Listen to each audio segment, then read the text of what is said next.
Hey guys, welcome back to my channel. It's your girl Itsmisstrina. If this is your first time here, welcome. Before you go any further, make sure you hit that subscribe button so you can become a part of the growing family.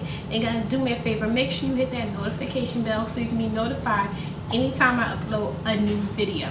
Now you have to hit the subscribe button first, and then the notification bell will pop up. Click it. Anytime I upload a new video, you'll be notified. Okay guys, so let's get into this video for today. So this was a request, and actually not a request but an idea from one of my cousins to do this video, and I thought that it would be a great video to do because I am a big advocate on this. I enjoyed doing this. I would recommend this for anybody to do, and what I'm talking about is breastfeeding. So this video is I'm gonna give you guys some of my advice, tips and tricks, things that I learned along the way. You guys don't know, I have a 3-year-old, busy, intelligent, demanding, temperamental, loving, intelligent little boy named Justin. I was pretty set on having a natural birth, which I did not. I failed at that, but I did give birth with an epidural, and I was pretty adamant on breastfeeding. So Justin was breastfed for 1 year, a little over a year, strictly breastfed, no formula, ever. I strictly breastfed for a little over a year. He started having the little baby food and stuff maybe about after 6 months, but he was strictly breast milk. If I keep looking down here, guys, it's because I'm looking at my notes about when where did my page go? Oh, here we go. So these are my notes about what I want to touch on. So like I said, I'm a big advocate for breastfeeding. I think it's the healthiest thing that you could do for your child. I think it's the best thing that you could do for your child. Not only does it cut back on buying formula, but it also builds a connection like no other with your child. To this day, Justin is extremely clingy, and he still like rubs his mouth up against my boobs sometimes. I'm like, what you doing? I just think it's one of them things that they will never forget. Yeah, some of the things that I wanted to touch on was number one, which is probably the biggest thing, is latching. So when you have your baby and you decide to breastfeed, the key component of breastfeeding is how your child latches. Now, what I mean by latches, for those of you who don't know, is how the baby's mouth goes onto your nipple. So sometimes babies have a hard time latching. So moms can't breastfeed from their nipples. They have to breastfeed from a bottle. They'll pump it, the baby will take it from the bottle, but the mom will have a hard time, or the baby will have a hard time latching to the mom's breast, which can become painful if they're latching incorrectly. So latching is like one of the biggest components of breastfeeding, because not only if you don't latch right, your child might not be getting enough of your supply of milk. It might not be coming out enough, or they might not be getting enough. So that's another reason why latching is important. And breastfeeding, when you're latching, you want to like cuff your boob. So you want to like cuff it like right up under it and hold it, and then take your nipple in your baby's mouth and just like, I can't even show you guys, but you're gonna like cuff up under your boob, and then hold your boob for your child to like come onto your nipple. You don't just want to have it hanging there like la-dee-dee, la-dee-da here and just like throw it in their mouth, because it can be painful. And not only that, if you guys don't know, breastfeeding does make your boobs like drop. So if you have like nice perky boobs when you breastfeed, and which you do because the milk is in there, they do kind of drop and you go down a size or two. It's like you need a mommy makeover or whatever. But yeah, so you just don't want to have it hanging there, just like throw the baby on there, because like I said, it can be the painful, and then it can also cause latching problems. Number two, pumping. So when you first start breastfeeding, It's not milk that actually comes out. And I'm sitting here trying to think of the word. I can't think of the word, but I'll just put it across the screen because it's not milk when it first starts. You have to build, what is it called? It begins with a C. I can't remember it. I'll put it across the screen. But it's not milk when your baby first starts breastfeeding. It's something that comes out almost like a water base for your child. You actually have to build your supply up, and by doing that, you do that by nursing frequently. So feeding your child frequently. When they're newborns, they're nursing like every 2 to 3 hours because the breast milk doesn't really keep them but so full. So you want to nurse frequently. If you're deciding not to nurse because of latching problems or whatever reason, you don't want your baby on your nipple, you can pump. So that means you still should be pumping every 2 to 3 hours to get your milk supply in. You want to get your milk supply in so you can have enough supply to actually feed your child. If you don't have enough supply or you're not producing, you can't feed your baby. So you want to make sure that you're pumping and you're nursing frequently so that you can build your supply for your child to nurse. Another thing is that I want to talk about is engorgement. So engorgement means when your boobs get so full with milk and they get so hard. Like say for instance your child misses a feeding, and like your body knows that your child is supposed to eat every 2 to 3 hours, your boobs will become filled with milk and they will become engorged. Like they will be so big and swollen, they will look like grapefruits, and it hurts so bad. I remember when I first had Justin, I was nursing every 2 to 3 hours when he was a newborn, around the clock, and it was one night he slept through the night. And you know how the doctor be like, oh, you should wake them up and feed them, blah, blah, blah. I was so tired, I didn't even wake up. If I didn't hear the baby crying, I wasn't getting up. Because if he was hungry, he was going to let me know when he was hungry. So one night he slept longer than 2 or 3 hours, and I woke up and my boobs was hurting so bad. And as soon as he started crying, I had it's what you call a letdown. And a letdown is basically like when your milk just starts pouring out. And it's almost like my body knew when he wanted to eat by crying, or if he would just come on me and come near me. It's like a little tingly feeling that you get, and then the milk just starts pouring out. And because I was engorged, not only was milk coming out of one boob, it was coming out of the other boob. So it's almost like I had to pump the other boob, because listen, this stuff is liquid gold, y'all. You don't want to waste this. You don't want to throw this out. Like, this is liquid gold. So I couldn't just have it there dripping coming out. So I would just basically pump. And even if I wasn't engorged, if he would nurse on one and he wouldn't nurse on the other for whatever reason, which he normally always nursed on both, because you're supposed to give them equal nursing time on both boobs, so both of your boobs can produce at the same rate. If he nursed on one and wouldn't nurse on the other, then I would just pump the other, because there's no point of my boob sitting full of milk, getting engorged, and me being in pain. So yeah, that's about engorgement. And you also go through engorgement as well when you wean your child off of breast milk. Like say for instance you want to stop nursing your child, it's best to wean. So like if you're feeding or nursing or pumping 4 to 5 times a day, it's best to start weaning down. Like, okay, you're doing 4 to 5 times a day, start weaning down to 3, start weaning down to 2, start weaning down to 1. If you just go down cold turkey, you will be in pain. You will be engorged. And the way I did it, it was like my body, I guess, it kind of knew that Justin didn't want to do it anymore. I started to wean.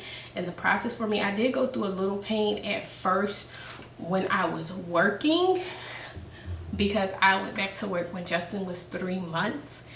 And when I was weaning him, I was at work. I couldn't nurse him, but I didn't want to pump, because if I was pumping, then it's almost like my body was sending signals to my boobs like keep producing, and I didn't want to keep producing. So it was a little uncomfortable. I wouldn't say painful, but it was a little uncomfortable at first. But I would not want to go through that pain. So it's just best to wean yourself. Another thing is alcohol. So from the research that I've done, there is no proven research that shows that they can tell whether alcohol passes your breast milk or not, but it's just best not to do it because you don't know if it's going to affect your baby or not, especially when they're in that newborn phase. Now with me, I was a pumping machine when Justin was first born. I want to say I probably didn't drink for probably the first 6 months.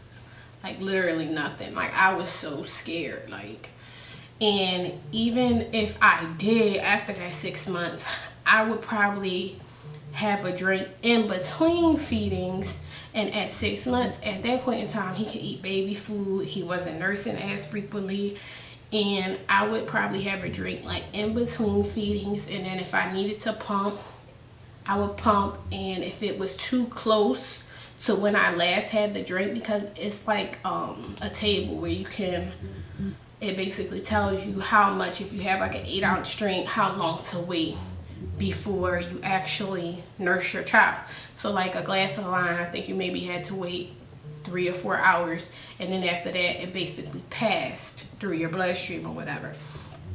So I would nurse, I would, like, if I would have a drink, like I said, I would have it in between feedings. And at this point, Justin was old enough to be having baby food, and I had a stash of milk in the freezer. You hear me? So if anything was to ever go down, go wrong, he had a stash of milk in the freezer. Okay, so I would not recommend drinking alcohol, especially when they're in that newborn phase, because they just eat so frequently. And it's like, unless you're giving them formula and breast milk, then you do you just gotta pump it and dump it. But I wouldn't recommend it, not only because they're so young, they're nursing frequently, their brains is just developing. You don't want anything to hinder whatever is going on with their process of brain development and all that kind of stuff. So for me personally, I didn't do it, and I wouldn't recommend it. Another thing that I wanted to touch on was bottles, using bottles versus nipples. Now, I didn't use bottles with Justin at first, and the doctors do kind of recommend for you to use it, especially if you plan on sending your child like to daycare, or if you're going to have somebody watch your child and you're still going to give them breast milk. They do kind of recommend that you kind of give your child bottles in between you nursing them on the boob, just so they can get familiar with the nipple, because the nipple on the bottle is completely different from nursing from your nipple. So I've read and heard that sometimes babies won't take the nipple from the bottle, they only want their mother's nipple. I didn't have that issue with Justin. I did introduce him to the bottle's nipple very early on, and just to make sure that he would take it, just in case, like, you never know what could happen. But yeah, I did introduce him to the nipples on the bottle very early, and he did take it. Another thing that I wanted to touch on was warming up a breast milk. Now, I made this mistake when I first started nursing, when I was a first-time mom, when I first had Justin. You are not, I repeat, you are not supposed to microwave breast milk. Not only does it take the nutrients from it, but it can get so hot. It's not like formula. It's basically like warming up water. I mean, it's like, it's not, you don't, with breast milk, you can test it on your hand, but like, you really don't know how hot it is. And it can scorch the baby's mouth. So you're not, when you're like, say for instance, you freeze your breast milk and you're taking it out of the refrigerator and you let it thaw out, you're supposed to let it get to room temperature. Because if you think about it, you're not putting your boob in the microwave to warm it up. Your baby is just taking it right out of there. So you're not supposed to warm it up. You're supposed to give it to your child at room temperature. And once it can, breast milk can sit out for maybe a couple of hours, but no more than a couple of hours. It's supposed to stay in the refrigerator because it can spoil very fast. And you don't want to give your child spoiled breast milk. Okay? And then this is what else I wanted to touch on in this video. And it is postpartum depression. I know a lot of people do not like talking about this, or people are ashamed to talk about this. But for me as a new mom, I think I did experience some of it. It's basically what they call baby blues, and you feel like you're losing your mind. It's not nothing necessarily against your baby. It's with what's going on with you and your hormones. And you basically just feel like you're losing your mind. Now with me, I didn't have any help besides Justin's dad, but he worked overnight. And that's mainly when you really need the help, because the baby's waking up frequently, this, that, and the third. And what I learned, when they say you sleep when the baby sleep, if that ain't the truth, you better sleep when the baby sleep. Because if you don't, you're in trouble. So it's something that you can't control. And I'm not quite sure what it stems from, but it's a horrible feeling. Like, it literally feels like you losing your mind. Like, I know it would be some days where I would just wake up and I would just cry. And I wouldn't even know I was crying. I wouldn't do my hair. I wouldn't do nothing. I would just walk around looking crazy, like a wild chicken with my head cut off. And it's crazy because I don't know if it's like things that brings it on, like bad relationships or people in your life that's just not good for you. But it's a terrible feeling, especially if you're going through stuff with people in your life, and you just have to realize what, and I don't know if females have learned this or not yet, okay? And I know that your parents tell you this when you're younger, when they're telling you don't do this, don't do that, go out there and don't go out there and handle baby, because you know what? A baby ain't gonna change you. And I know that I was told that from a very young age. And let me tell you something. It is 100% true. Now,